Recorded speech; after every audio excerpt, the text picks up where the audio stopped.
ഈ വീഡിയോയിലൂടെ നമുക്ക് C#14 അല്ലെങ്കിൽ .NET 10ൻ്റെ റിലീസോടുകൂടി നമുക്ക് ലഭിക്കാൻ പോകുന്ന പുതിയൊരു ഫീച്ചറിനെ കുറിച്ചാണ് നോക്കുന്നത്. അത് മറ്റൊന്നുമല്ല, ഫീൽഡ് ബാക്ക്ഡ് പ്രോപ്പർട്ടി ഡിക്ലറേഷൻസ് എന്നുള്ളതാണ്.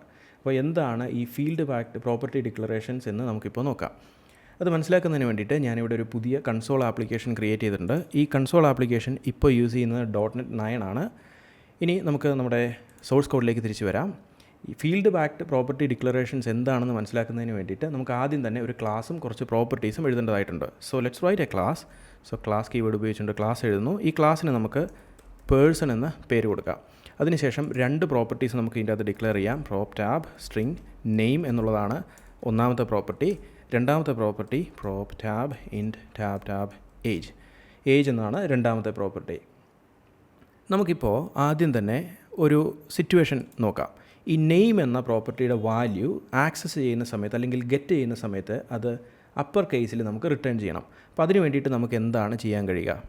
നോർമലി നമ്മൾ ചെയ്യുന്ന ഒരു രീതി എന്ന് പറയുന്നത്, അല്ലെങ്കിൽ ഇതുവരെ നമുക്ക് അവൈലബിൾ ആയിട്ടുള്ള ഒരു മെത്തേഡ് എന്ന് പറയുന്നത്, ഇതിനെ ഒരു ഫുൾ പ്രോപ്പർട്ടി അല്ലെങ്കിൽ ഒരു ബാക്കിംഗ് ഫീൽഡുള്ള പ്രോപ്പർട്ടിയിലേക്ക് കൺവേർട്ട് ചെയ്യുന്നു.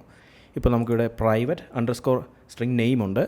ഇനി ആ പ്രൈവറ്റ് ഫീൽഡിനെ ആയിരിക്കും ഇത് റിട്ടേൺ ചെയ്യുന്നത്. പക്ഷേ ഈ വാല്യൂ റിട്ടേൺ ചെയ്യുന്ന സമയത്ത് ഇതിൻ്റെ ഗെറ്റർ നമ്മൾ ചേഞ്ച് ചെയ്തിട്ട് ടു അപ്പർ എന്ന മെത്തേഡ് ഉപയോഗിക്കാം.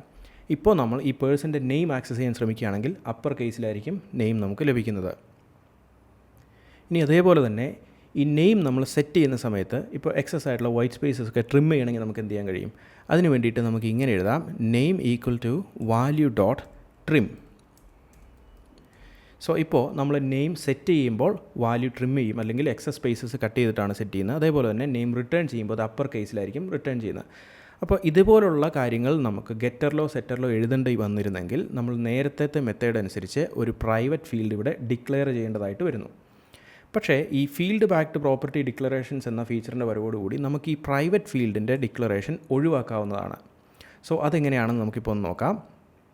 ഗെറ്ററിൽ നമുക്കൊരു സ്പെഷ്യൽ കോണ്ടെക്സ്റ്റുവൽ കീവേഡ് ഇനി മുതൽ ആക്സസിബിൾ ആയിരിക്കും. അതിന് വേണ്ടിയിട്ട് ഞാനിവിടെ ഈ നെയിം ഡോട്ട് ടു അപ്പർ എന്നുള്ളത് മാറ്റിയിട്ട് ഇവിടെ ജസ്റ്റ് ഫീൽഡ് എന്ന് എഴുതുന്നു. ഈ ഒരു സ്പെഷ്യൽ കോണ്ടെക്സ്റ്റുവൽ കീവേഡ് ഉപയോഗിച്ചുകൊണ്ട് നമുക്ക് ഇനി മുതൽ ഈ പ്രൈവറ്റ് ആയിട്ടുള്ള ബാക്കിംഗ് ഫീൽഡിൻ്റെ ഡിക്ലറേഷൻ ഒഴിവാക്കാൻ കഴിയും. പക്ഷേ ഞാനിപ്പോൾ ഇത് എഴുതുമ്പോൾ ഇവിടെ റെഡ് കളറിൽ ഇത് മാർക്ക് ചെയ്ത് കാണിക്കുന്നുണ്ട്. അതിൻ്റെ കാരണം ഇതുവരെ ഈ ലാംഗ്വേജ് ഈ ഫീച്ചർ സപ്പോർട്ട് ചെയ്തിട്ടില്ല. സോ അതുകൊണ്ട് ഞാൻ ജസ്റ്റ് പ്രൊജക്റ്റിൻ്റെ കോൺഫിഗറേഷനിലേക്ക് വന്ന ശേഷം ഇവിടെ ലാങ് വേർഷൻ എന്നുള്ളത് പ്രിവ്യൂ എന്ന് സെറ്റ് ചെയ്യുന്നു. ഇനി അതിനുശേഷം തിരിച്ച് നമ്മുടെ സോഴ്സ് കോഡിലേക്ക് വരാം. ഇപ്പോൾ നമുക്കിവിടെ ആ ഒരു പുതിയ കോണ്ടെക്സ്റ്റുവൽ കീവേഡ് യൂസ് ചെയ്യാൻ പറ്റുന്നതായിട്ട് കാണിക്കുന്നുണ്ട്. ഇനി അതിനുശേഷം സെറ്ററിൻ്റെ സ്ഥാനത്ത് നമ്മളിവിടെ നെയിം എന്ന ഫീൽഡിന് പകരം ഡയറക്റ്റായിട്ട് ഫീൽഡ് എന്ന ആ ഒരു കോണ്ടെക്സ്റ്റുവൽ കീവേഡ് ഉപയോഗിക്കാം. അതിനുശേഷം വാല്യൂ ഡോട്ട് ട്രിം എന്ന് നമുക്ക് എഴുതാവുന്നതാണ്. ഇനി നമുക്ക് വളരെ ഈസിയായി ഈ പ്രൈവറ്റ് ബാക്കിംഗ് ഫീൽഡ് റിമൂവ് ചെയ്യാം. സോ ഇങ്ങനെയാണ് നമുക്ക് C# പുതിയതായിട്ട് വരുന്ന ഈ ഫീൽഡ് എന്ന കോണ്ടെക്സ്റ്റുവൽ കീവേഡ് ഉപയോഗിച്ചുകൊണ്ട് ഒരു പ്രോപ്പർട്ടി സെറ്റ് ചെയ്യാൻ കഴിയുന്നത്. ഇതിനെയാണ് നമ്മൾ ഫീൽഡ് ബാക്ക്ഡ് പ്രോപ്പർട്ടി ഡിക്ലറേഷൻസ് എന്ന് പറയുന്നത്.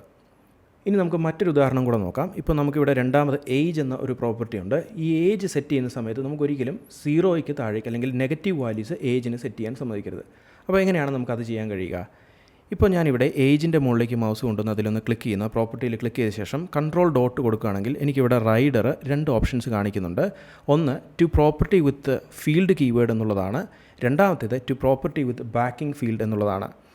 ഈ ആദ്യത്തെ സജഷനായിട്ടുള്ള to property with field keyword എന്നുള്ളത് നമുക്ക് ലഭിക്കണമെങ്കിൽ ഇവിടെ പ്രൊജക്റ്റിൻ്റെ അകത്ത് ലാംഗ്വേജ് വേർഷൻ നമ്മൾ ചേഞ്ച് ചെയ്തിട്ടുണ്ടാവണം.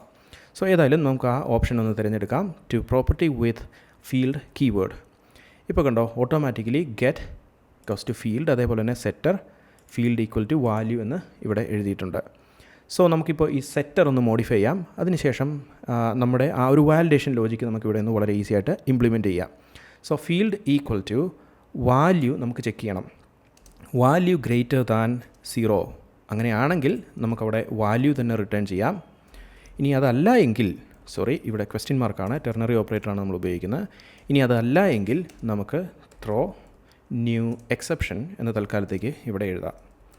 സോ ഇപ്പോൾ നമുക്കിവിടെ ഇൻവാലിഡ് വാല്യൂ എന്ന് കൊടുക്കാം. സോ നമുക്കിപ്പോൾ ഒരു ബാക്കിംഗ് ഫീൽഡ് നമ്മളായിട്ട് എഴുതി കൊടുക്കാതെ തന്നെ ഫീൽഡ് എന്ന കീവേഡ് ഉപയോഗിച്ചുകൊണ്ട് നമുക്ക് പ്രോപ്പർട്ടീസ് ഉപയോഗിക്കാൻ കഴിയുന്നതാണ്. ഇതാണ് ഫീൽഡ് ബാക്ക്ഡ് പ്രോപ്പർട്ടി ഡിക്ലറേഷൻസ്.